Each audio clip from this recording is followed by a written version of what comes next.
Trade period is officially underway. It's currently day 3, Wednesday, the 8th of October. So day 3 out of 10 days. We've seen a few trades happen. We've seen a few picks exchange. A lot of the juicier trades won't happen until later. It obviously normally happens on the deadline day. You see picks just get thrown out everywhere. You see trades happen last minute. They like to keep us entertained and leave us to until then. But a few trades have still happened. So let's get into discussing what trades have happened and what potentially could come up in the coming week ahead. Yes, guys, welcome back to the Up the Guts podcast. It has been an interesting start to trade period, and so far the winner easily is the St Kilda Football Club, and we knew that with their war chest that they were going to be making plenty of noise. So first, let's start off with some of the news and some of the trades that have already happened. First of all, I want to give a shout out to Big O, Oscar McInerney. Have a career. What a career it was from Oscar McInerney after being picked up as a mature ager from KC Demons. He played the 165 games, kicked the 67 goals, was a 2025 Premiership player and 2017 NEFL Premiership player in just his first year. Just held down a spot. He was the type of player that would have a go at everything. Just honestly always had a crack. You can always rely on him to have a role. I saw in his first year he had 48 hitouts and kicked 4 in the NEFL. That's when he really started putting his name on the radar. Originally from Ringwood, then went over to Casey, then was picked up. But it was really good to see him finally get that Premiership medal after missing out last season on it. His body was just really banged up, as it was this year, but he pushed through to the end of the line. Darcy Fort helping him along there as well, being able to lessen his load and be able to play as that second ruck and forward rather than Darcy Fort doing that role, so Big O could get that second Premiership medal. So that was really good to see. But well done to Oscar McInerney. Sam Draper coming over has been a big win for them because it allows now Oscar to go out on a high rather than go again another year and really put his body into really bad situations that could really affect his life later on in not his career, but just his later on years of his life, because his body was just not holding up, shoulder problems, left, right, and centre. So it's good to see that he can go out on a high now with Brisbane going well in the trade period, allowing Big O to go out on a high because he has been a big contributor to their coming of age years when they were really struggling when he first came across, and then under Chris Fagan they've just built and built, and they're building an empire. They are looking at going in a three-peat. They're already gone back-to-back, so well done to Big O on a great career. Now, Jai Serong, it hasn't been officially done yet, but he has chose Sydney, so we're still waiting for that to be overdone. He's only played the 10 games since 2022, but really broke out in the VFL team of VFL Box Hill Hawks team this year, where he was named in the VFL Team of the Year. It's going to really help the load down there at the Brisbane Lions. They really do need a key position player. Dane Rampy isn't getting any younger. 34 years of age, I believe he is, and is always played as an undersized key back. Sorry, guys, I'm just going to take my jumper off. You can tell it's getting into the later months of the year because I'm having to take the hoodie off because it's getting so warm up here in my little studio. But yeah, Jai Serong, I think it's a really good pickup for the Sydney Swans. Obviously was never struggled to get a spot in the team, but whenever he played in the Hawthorn team, always just did his job as that intercepting defender, taking the second to third best tool. But he's never getting in front of the likes of Tom Barrass, Josh Battle, James Sicily down there. Jack Scrimshaw can play tall, can play small. So he's gone across to the Sydney Swans, where he's pretty much going to be guaranteed a game every week down there because he's got Tom McCartan, who Dean Cox flirted with playing forward, but they really need him down there so he can go down there. They were so short down back sometimes. They were having Nick Blakey having to play as like a second tall defender at points in the season, especially when Tom McCartan was playing as that key tall.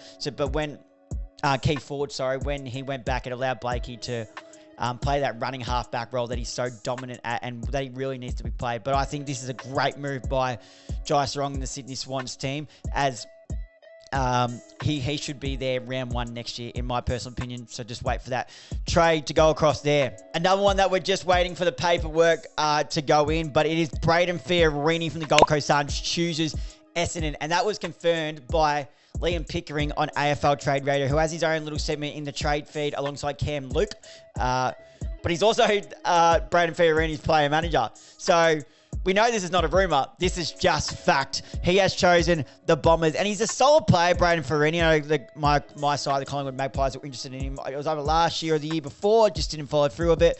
But 123 games for the Gold Coast Suns since 2016. Kicked the 41 goals as that midfield wing role. 2025, played the 18 games. Averaged just under 21 disposals, 4.2 tackles, and kicked the 8 goals. Best game was round 20 versus Brisbane. He had it on a string where he had 32 disposals, 5 tackles, and 1 goal. I think it's going to be really good for the Bombers here, whether they play him as a wing, whether they play him in the midfield. He was often caught out on a wing for Gold Coast Suns or at half forward when his probably best position is in the centre bounce, because he knows how to get his hands on the footy. And with the uncertainty of Zach Merritt going out, adding as much depth in that midfield is going to be key for the Bombers, in my personal opinion. So good move here by Brayden Fiorini, and well done to the Bombers. I think he's a real solid player to get into their team. But without further ado, the first trade was underway, and it was already rumoured, and they'd already nominated the club. But Liam Reedy from the Dockers goes over to Carlton, also with pick 53 and 71. Freo alongside received pick 50 and pick 68. And this is a great move by Liam Reedy, in my opinion. He's only played 3 games since 2023. He was a 2024 Waffle Premiership player, and this season also won the Peel Thunder Best and Fairest. Now, he played a couple games alongside Luke Jackson when Sean Darcy wasn't physically fit, but he's never getting in front of Luke Jackson and Sean Darcy. He's the third fiddle. He goes over to Carlton, and he's the second ruck. He's the second nominated ruck alongside Mark Pittonet. So now he doesn't have to battle against 2 ruckmen to get the number 1 spot. He only has to battle against 1. And what we've seen Liam Reedy, Peel Thunder, Best and Fairest, he's a bit agile around the ground, while Mark Pittonet's just really stand-alone, tap ruckman. And because of that, we've seen Michael Voss and Carlton love to play 2 ruckmen, purely because of not Mark Pittonet's inability as a ruckman, but his non-versatility to be able to, he's just a standalone tap ruckman. So they often played Tom De Koning as that second ruck and forward. This year obviously developed more into that number 1 ruck role. But then started to play the 2 rucks together when Mark Pittonet's body was a bit better. But I'd imagine Liam Reedy's a great move by him. I think he'll play a lot more footy down here at Carlton. So there was the first trade on the board for this trade period. We've already talked about this player, so I won't dive into too much of his stats, but we'll talk about why it was such a good move for both clubs. It is Sam Flanders, and it's a straight swap for pick 7 over to the St Kilda Football Club. Now, I think this is a great move, both by St Kilda and both by Gold Coast Suns getting that pick 7, because I think they arguably win that deal, because what that has left them with is now it leaves them with pick 6, pick 7, pick 14 and 17. So 4 picks inside the top 20. Obviously, they're going to want to get their academy players. Zeke Yorland, who's in the last Cal Toomey Phantom Draft rankings, was listed as pick number 2 in that Phantom Draft ranking. And they're also in the hunt for Petrarca, so they're going to want to, they're going to need to give up something in order to get that trade done.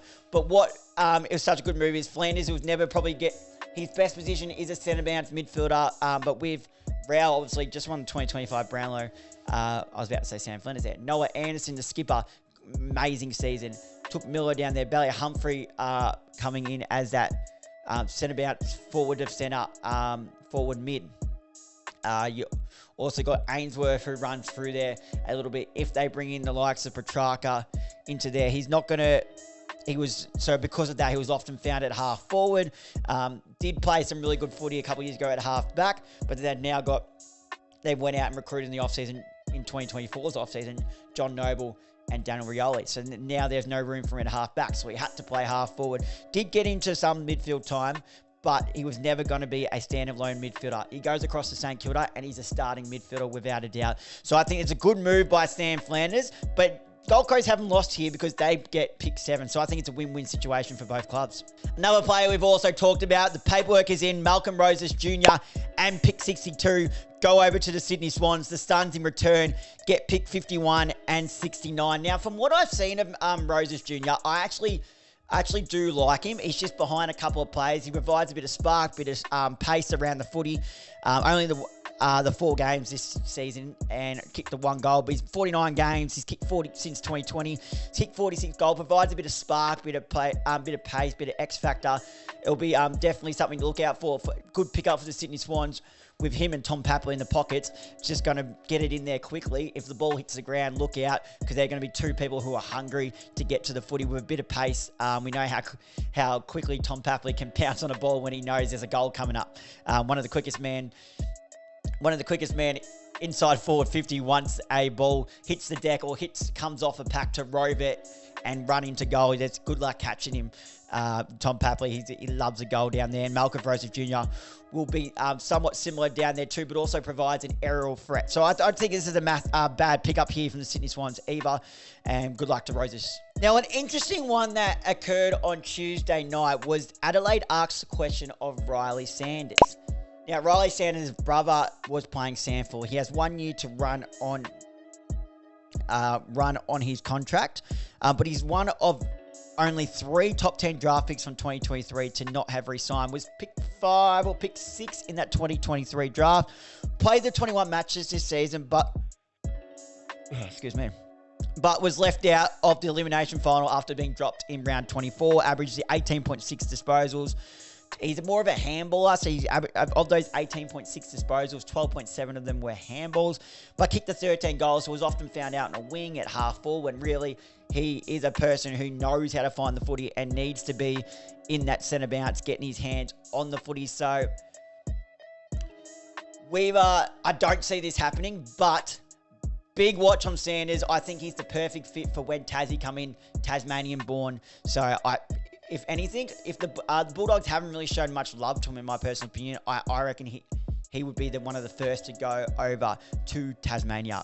Another one we've talked about, 2-time premiership player for the Brisbane Lions, Brayden Fiorini has landed at the West Coast Eagles in a 3-club trade. Now, I've wrote down everything that they've got here, but I've also screenshotted it because there's too many numbers there for me to look at in my notes, so I've screenshotted to make it easier. So, it's a 3-club trade between Fremantle, West Coast, and Brisbane. Fremantle get pick 19, 23, and 46. They give up pick 12, 33, 44, and 50. West Coast get Brayden Fiorini, pick 12, 33, and 52. 12 and 33 come from the Dockers. They give 16, 22, and 23. 23 goes to Freo. Now, Brisbane, in return for Starcevic, get pick 16 from West Coast, 22 from West Coast, 44 from the Dockers, and 50 from the Dockers. They give Brayden Starcevic 19 to Freo, 46 to Freo, and 52 to West Coast. Now, Starcevic doesn't get a lot of the footy when we'll go over his stats soon, but what he is, he's a lockdown defender, and he's put on the most dangerous small forward of the opposition team, and he's very hard to get a kick on. You ask most small forwards, and they say he's the best at it. 132 games for the Brisbane Lions since 2018, 2-time premiership player, played the 14 games this season. The only question mark is he started to have multiple concussions. Now, will this become a problem later on in his career? Will he have to cut his career short? Is that going to be a worry for West Coast, as they have signed him on I believe, a 4 or 5 year deal? Will that come back to backfire on him? But I believe it's a good move, but that's the only question mark on him. He's a brilliant lockdown defender. But now their defense is looking solid. They're building from the back up. So you got Starcevic down there, you got Jimby down there, you got Tyler Young coming across from Richmond. I actually did see a tweet, so let me just get that up now. Sorry. So I found it was Cal Toomey on AFL Trade Radio. So this is what the West Coast's defense, this is what he said. West Coast defense will now look like Starcevic, Baker, Jimby, Young, Edwards, Hoff, and Duggan. They're starting to build from the back line out. Now, they flirted with Hoff playing as more of a midfielder into the second half of the year last season, and I didn't mind that.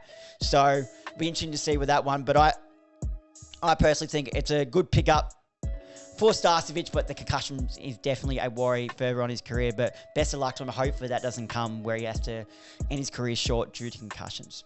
Jug McVee has found his way to the Dockers from the Demons. 65 games since debuting in 2023.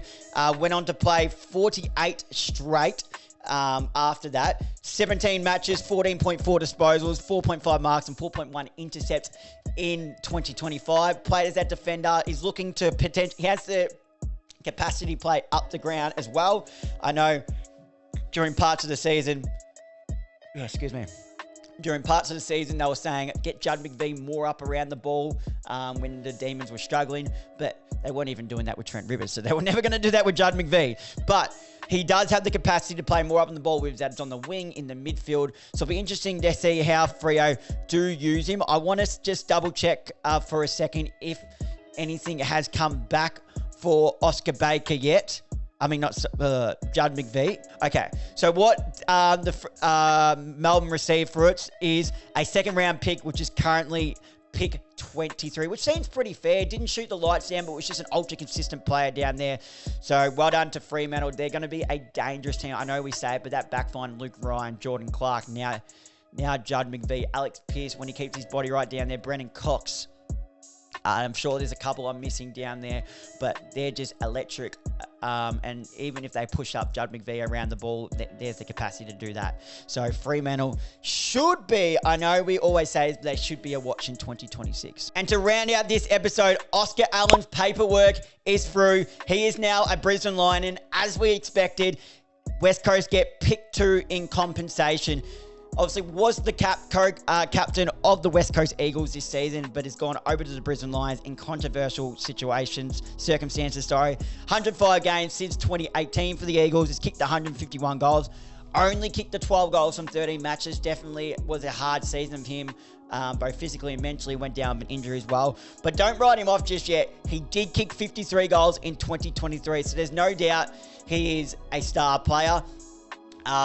West Coast did muck around with him a bit. They'd play him key forward and they'd cane key back. And they just didn't know exactly, it's not they didn't know exactly what his best position was. They were just trying to fill holes that they didn't have, really. That was the bottom line. But 53 goals in 2023 definitely shows that if he gets back to his best footing, will prove a threat. And with people delivering him the ball like McCluggage, Zach Bailey, Will Ashcroft, those type of clean ball users, delivering him the ball rather than what he was getting at the Eagles could prove a dangerous threat. Obviously, Logan Morris being their number 1 key forward at the moment, but is undersized. So putting Oscar Allen in there to allow Logan Morris to then get the second tall could even, after Logan Morris's breakout year, make him even more dangerous because he'll get the second tall. There's no doubt Oscar Allen will get the number 1 key defender. So that just helps Logan Morris in the long run as well, who's already developed into an amazing player. So great move here by the Brisbane Lions here, and best of luck to Oscar Allen. There you have it, guys. There is the recap so far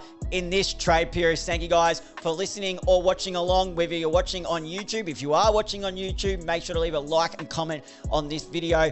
Hit that subscribe button, turn the notification bell so you're notified whenever we upload as well. But if you're choosing to listen to this via Spotify and Apple Podcasts, make sure to leave a like and comment on this video.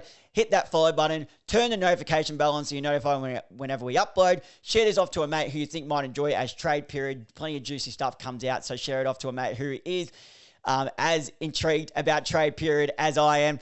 And please, guys, always remember, please do leave a 5-star rating if you do enjoy this show, because that does help push the show out there. Thank you guys for listening. And until next time, I'll see you guys then.